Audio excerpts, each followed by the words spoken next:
Good morning, golf people. It's a beautiful day. I've got some beautiful clubs. They just literally showed up from FedEx yesterday. I bought them on Friday, right after I did my 0211 review. You might have seen that. The next day, they go ahead and release the new version of the 0211, the XCOR 2, and that's the clubs that we're gonna be testing out today. These things are beautiful, but what I wanna find out is how they fly, how they feel, and how they sound. Let's do it, guys. All right, first test of these clubs. We've got 141 true distance. Pin is right. I can't miss right. And we got a bunker short left. I'd rather be long here. We're gonna go 8-iron.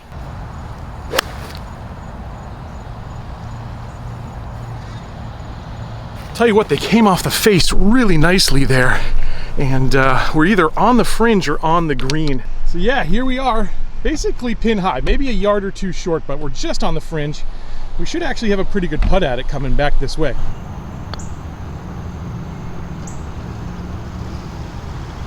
And I didn't hit it.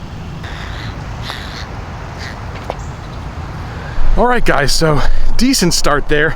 Obviously, we want to hit greens as much as possible today, but right there on the fringe, pin high, isn't so bad either. These clubs feel amazing.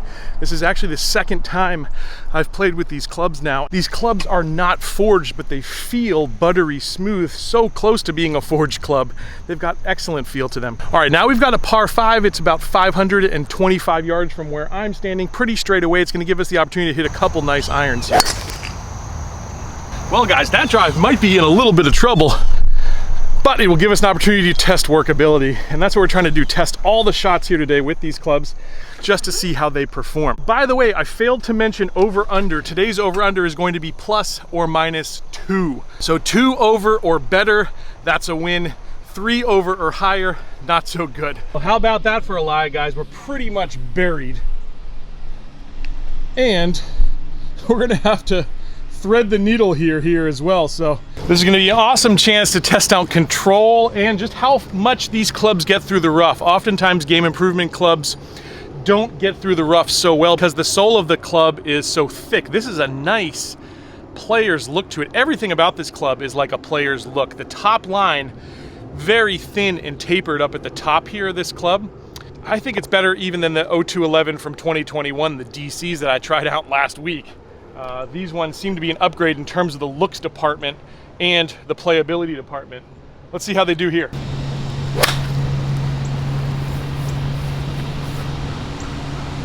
Well, guys, like I said, it was a pretty nasty lie, but we were able to advance the ball at least. It did cut through the rough there pretty good.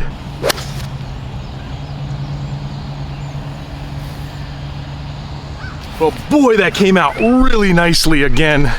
But we are just a little short and a little right. I didn't make 100% great contact there. And that's why these clubs are so good. They are very, very forgiving on thin shots, which I just hit right there. A little thin, being that it was in the rough and I couldn't get my club really under the ball. But still, for a thin shot, the distance was pretty good there. I probably got 175 out of it, again, out of a sticky lie, hitting it thin, so I'm happy with that. Here's what I'm faced with. We're gonna have to get up and down. Gotta go a little bit. Go. All right, we're gonna have a long putt.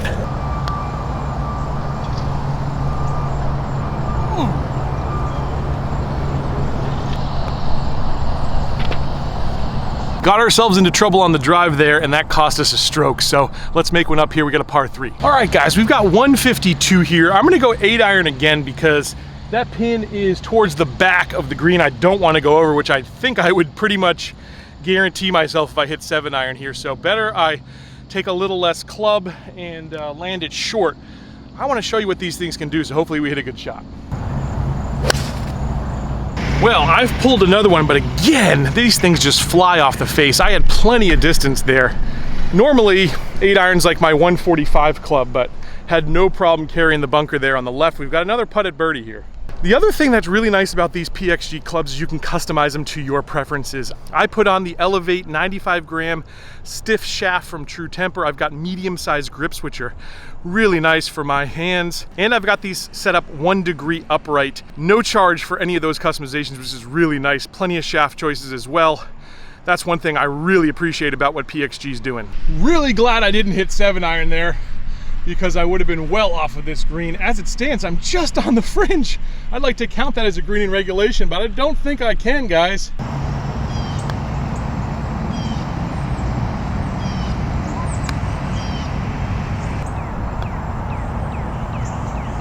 Hardest hole on the course here, this par 4 on the Cypress side.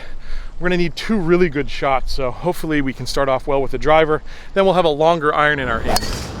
Now, I was able to buy these clubs at a pretty good price, I would say. First of all, they have like a special because literally I bought them on the day after they came out. And that means they had some initial introductory pricing. On top of that, my wife's a Marine, so she got the Heroes pricing as well. I was able to get these clubs for $109 per iron, which, if you've been golf club shopping lately, that is a pretty good deal. A lot of these clubs, 125 and up, even 150 and up in this category. So really happy with the value there as well. Well guys, after a not so fantastic drive, we've got 195 yards. I got to go 4 iron here, so we're really going to test the forgiveness. I have not been swinging my 4 irons. Good.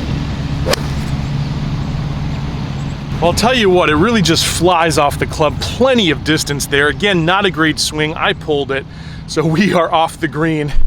And I feel bad because I don't think we've hit a green in regulation, but I'll tell you what, if it wasn't for how forgiving these clubs were, I don't know what the score would look like. One thing PXG says in their marketing material, at least, is that these clubs are better in terms of dispersion than the previous model, and I'd say they're pretty good because even my bad misses, I've only missed by a couple of degrees here, and that was a pretty nasty swing. Now, this is going to be a difficult shot. I've got not much green to work with here, and you can maybe see that it's going to slope down, so I got to hit a little left of the hole. This would be my landing spot. It's going to be a tough up and down.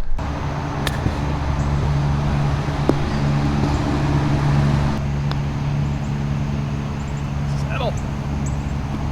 Nasty. Terrible.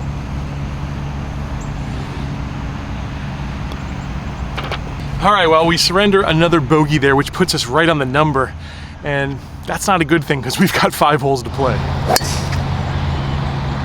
All right, we are in the rough, but a decent lie. 132, straight at it. Going to go 9 iron here. Well, guys, finally a decent shot and a decent crack at birdie here. And I'll tell you what, let's take a look at the pitch mark. Remember, this is coming out of the rough too. There's the pitch mark. There's where we rolled out to. I've noticed with these irons that they spin a little better, I think, than the previous generation. That's what, at least what I saw in my indoor simulator to start with. And we will have a comparison of the previous generation versus these new clubs here very soon. But definitely in terms of spin, you can see these are really good. Now let's make a birdie.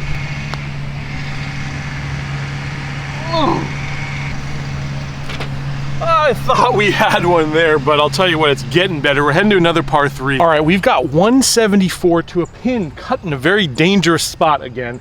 We've got a bunker front, we've got a bunker right. This does not favor a draw, which is my normal shot, so I'm gonna try to fade one in, and we're gonna test workability here. I'm gonna go 6 iron.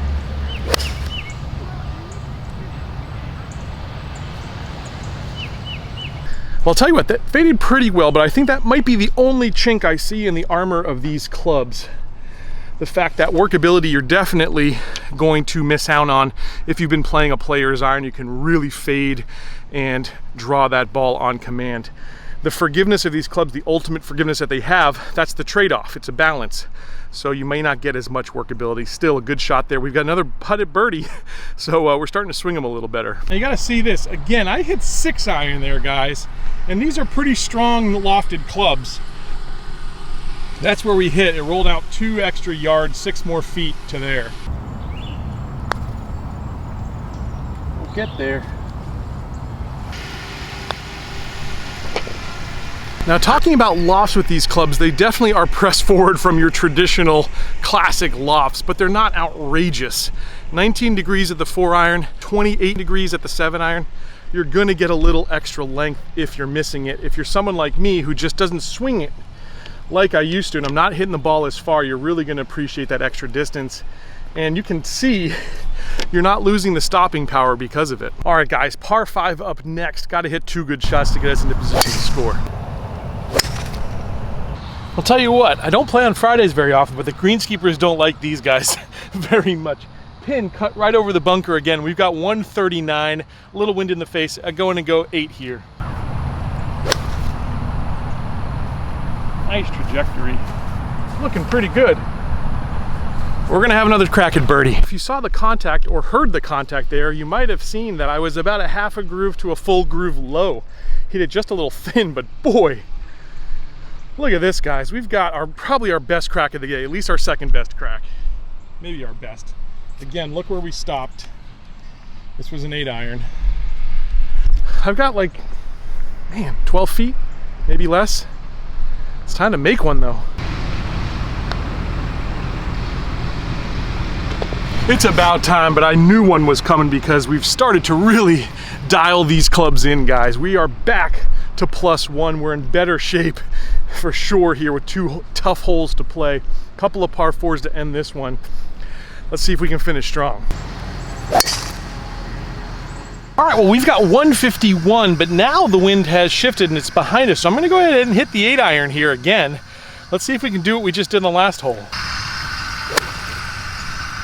Well, I hit that one off the toe, but we hit it pretty straight and we got to the green still.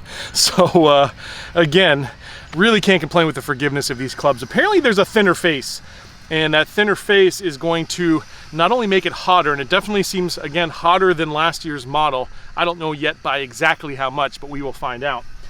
But just seems hotter, certainly feels a little bit better, and from what I could tell, man, those last ones were pretty forgiving, but these just might take the cake.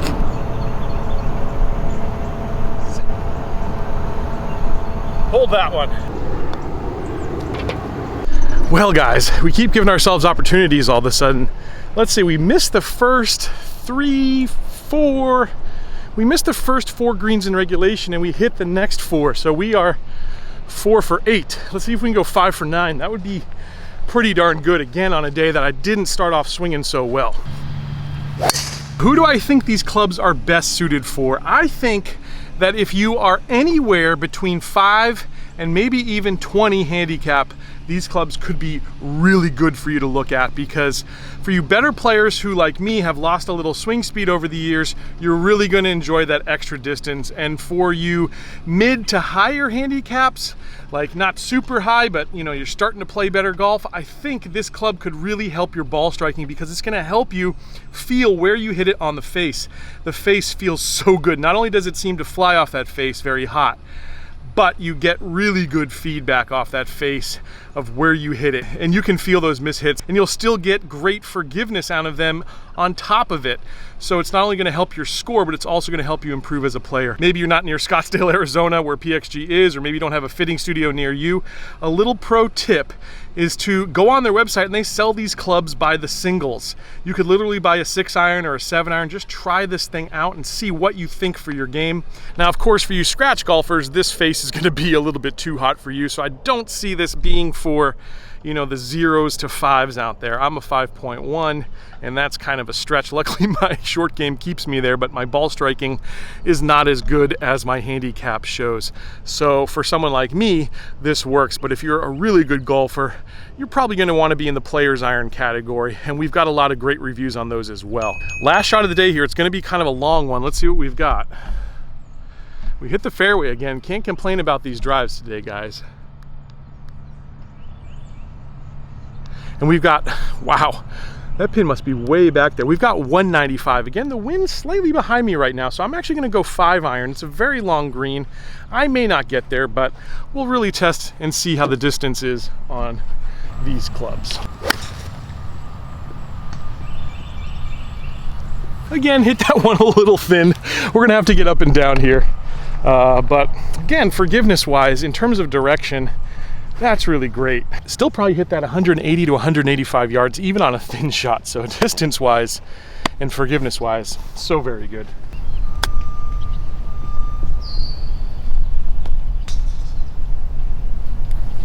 And we got a chance to save par. Oh. Well guys, these have a really good chance of staying in my bag. I've got a couple others that I'm still testing and we will make the final decision. Also, these ones are in the mix as well. Some really amazing irons coming out on the market. I hope you check out all of our reviews and I can't wait to see you very soon on another edition of Let's Play Thru.